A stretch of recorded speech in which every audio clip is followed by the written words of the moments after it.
Aku akan ngelelang keperawanan aku mulai dari 2 miliar dan 100% dananya akan didonasikan dan disumbangkan kepada para pejuang COVID-19 dan semua yang membutuhkan.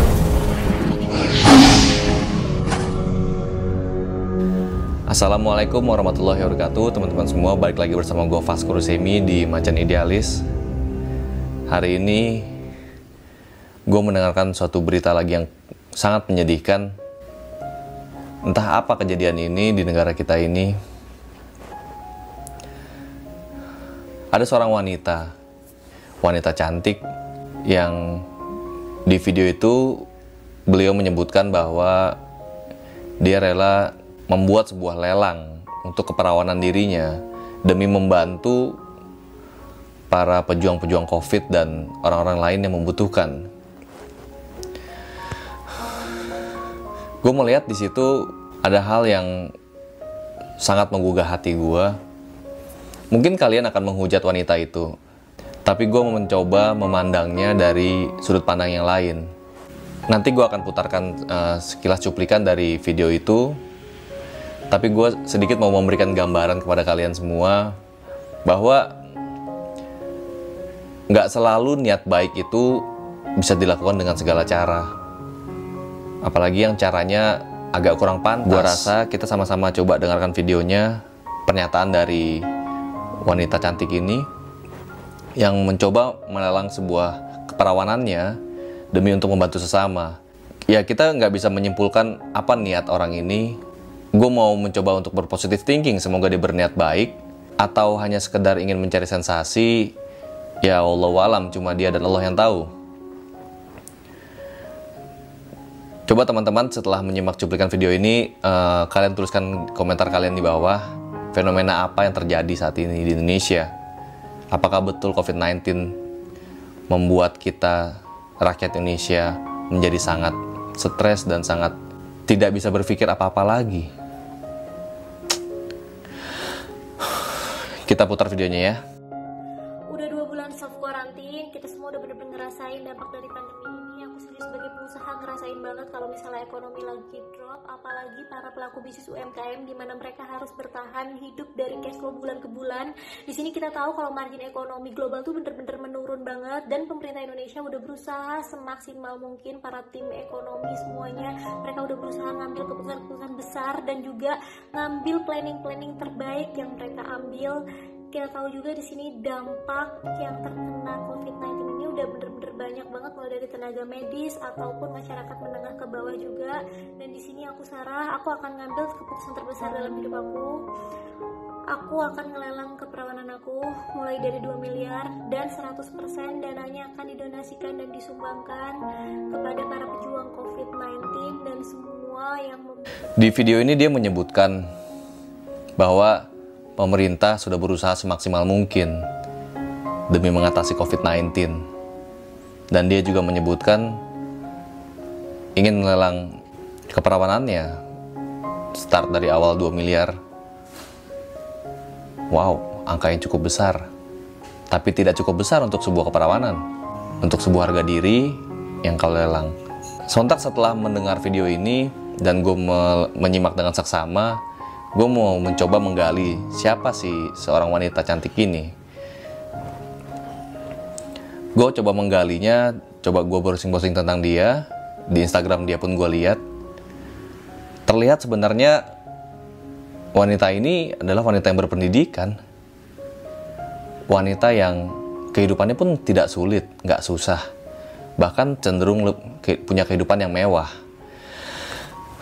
Dengan berbagai macam bisnis yang sudah dia jalanin.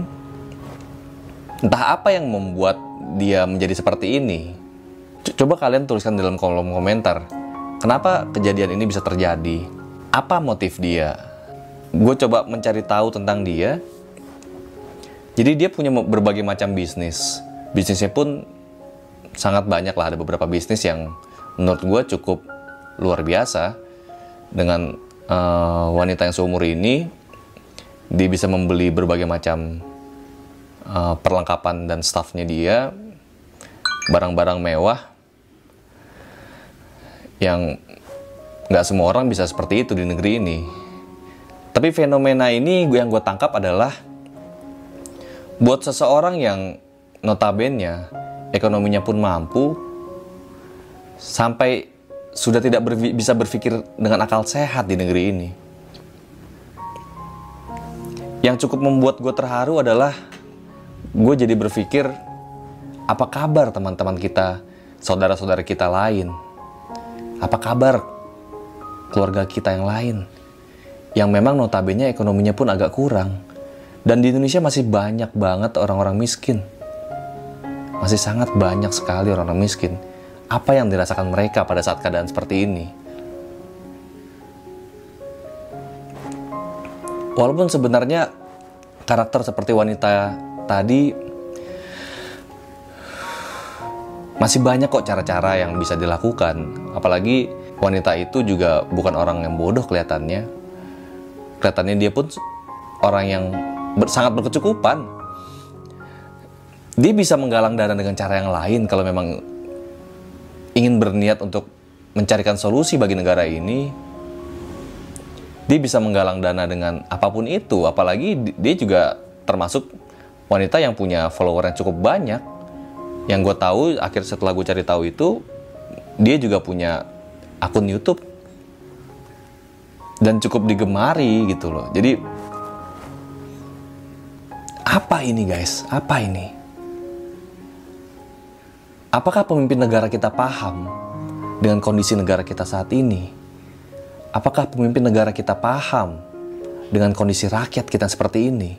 Di saat anak-anak muda yang masih sangat fresh, masih sangat belia, aja berpikirnya udah seperti ini, sudah kurang sehat menurut gue. Bagaimana dengan yang lain? Ini memberikan contoh yang kurang tepat bagi kita, anak-anak muda di Indonesia yang mempunyai budaya ketimuran, yang sangat menjunjung tinggi nilai-nilai tata krama, sopan santun. Dan hal ini dipublikasikan di sosial medianya dia gitu loh. Semoga dengan video ini bisa menjadikan pukulan telak bagi kita semua, karena apapun itu, semisalnya dia pun berniat untuk mencarikan solusi bagi pemerintah Indonesia, nggak harus dengan cara yang kurang tepat. Niat baik belum tentu baik hasilnya bila dijalankan dengan cara yang kurang baik. Memang COVID-19 membuat kita semua menjadi semakin tidak jelas. Kebijakan pemerintah pun banyak yang berubah-ubah. Kita disibukkan dengan kebijakan pulang kampung dan mudik. Kita disibukkan kebijakan pakai masker dan tidak pakai masker. Kita diramaikan juga dengan kebijakan-kebijakan PSBB dan tidak PSBB, lockdown dan tidak lockdown. Yang sesungguhnya sebenarnya masih banyak sekali masalah-masalah bangsa kita ini yang harus segera cepat diatasi. Ini tanggung jawab besar bagi penguasa negara kita dan juga kita sebagai rakyat Indonesia untuk mengingatkan kepada pemimpin kita, Pak Jokowi, apa tanggapan Anda tentang hal ini? Ini rakyatmu, Pak. Ini rakyatmu. Saya tahu Bapak sedang berpikir sangat keras saat ini. Tapi itu kurang, Pak. Itu kurang. Tidak gampang memang menjadi seorang presiden, menjadi seorang pemimpin negara dengan jumlah rakyat yang sangat besar ini. Berbagai macam kepala orang, berbagai macam isi pikiran orang. Memang sulit, tapi disitulah tantangannya. Karena Anda memilih untuk mengabdikan diri Anda kepada negara. Tanggung jawab Anda besar, Pak. Tanggung jawab Anda sangat besar. Walaupun di video itu disebutkan juga, tolong dipandang dari sisi positifnya. Ya, oke. Saya memandang dari sisi positifnya. Apa positifnya? Ya, positifnya ingin membantu sesama rakyat dan ingin membantu pemerintah mungkin. Tapi hasilnya belum tentu positif dengan niat baik itu. Kalau memang itu betul apa yang difikirkan oleh dia, apa yang diucapkan oleh dia, semoga wanita itu bisa segera cepat disadarkan dengan apa yang sudah diperbuatnya, dengan apa yang sudah diucapkannya. Nggak mudah memang menjadi seorang public figure yang dilihat oleh banyak orang, yang di-follow oleh banyak orang. Kita harus bisa lebih menjaga kata-kata kita, ucapan kita di depan publik. Baik dia selebriti, artis, politisi, atau apapun itu. Fenomena yang sangat mengerikan di bangsa 62 ini, di bangsa Indonesia ini. Gue berharap dapat masukan lagi dari teman-teman, karena gue sangat bersyukur dengan segala macam komentar dan masukan dari teman-teman semua di sini. Tuliskan komentar kalian di bawah. Mari kita berdiskusi di bawah. Gue bersyukur banget teman-teman bisa memberikan gue masukan yang lebih dari ini. Apa pandangan kalian mengenai fenomena ini? Tuliskan komentar kalian di bawah. Kejadian apa ini? Atau mungkin kalian mempunyai solusi yang lebih baik lagi, bagaimana cara kita bisa membantu pemerintah, membantu mengingatkan pemerintah, membantu mengingatkan Pak Jokowi. Ada hal yang seperti itu di masyarakat kita. Ada hal yang seperti itu di rakyat kita. Yang sangat menyedihkan, sangat menyedihkan, sangat menyedihkan. Melelang keperawanannya dengan harga minimal 2 miliar. Ya, kira-kira seperti itu diskusi gue kali ini. Gue berharap kolom komentar di bawah ini bisa memberikan masukan kepada kita. Bagaimana cara kita menerima segala hal ini. Bagaimana cara kita mengatasi segala hal ini. Gue Vasco Rusemi. Assalamualaikum warahmatullahi wabarakatuh.